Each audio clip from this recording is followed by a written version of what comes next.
Buni uyga bormaymiz, shu yerda qolamiz. Xonim, janoblini yigitingiz sifatida hech tasavvur qilganmisiz? Kechirasiz, lekin yigitim bor. Qo'ysangiz-chi, bu yolg'on-u.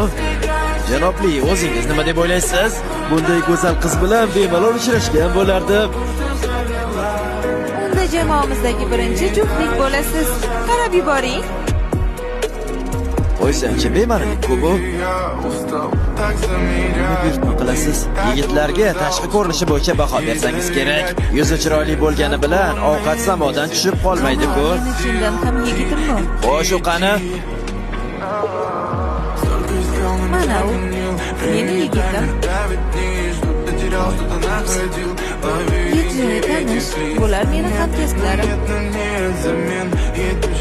Yaxshimisiz? Ko'ryapsizmi? U juda chiroyli. Undan tashqari ko'p ishlaydi. Och qolishimga yo'l qo'ymaydi.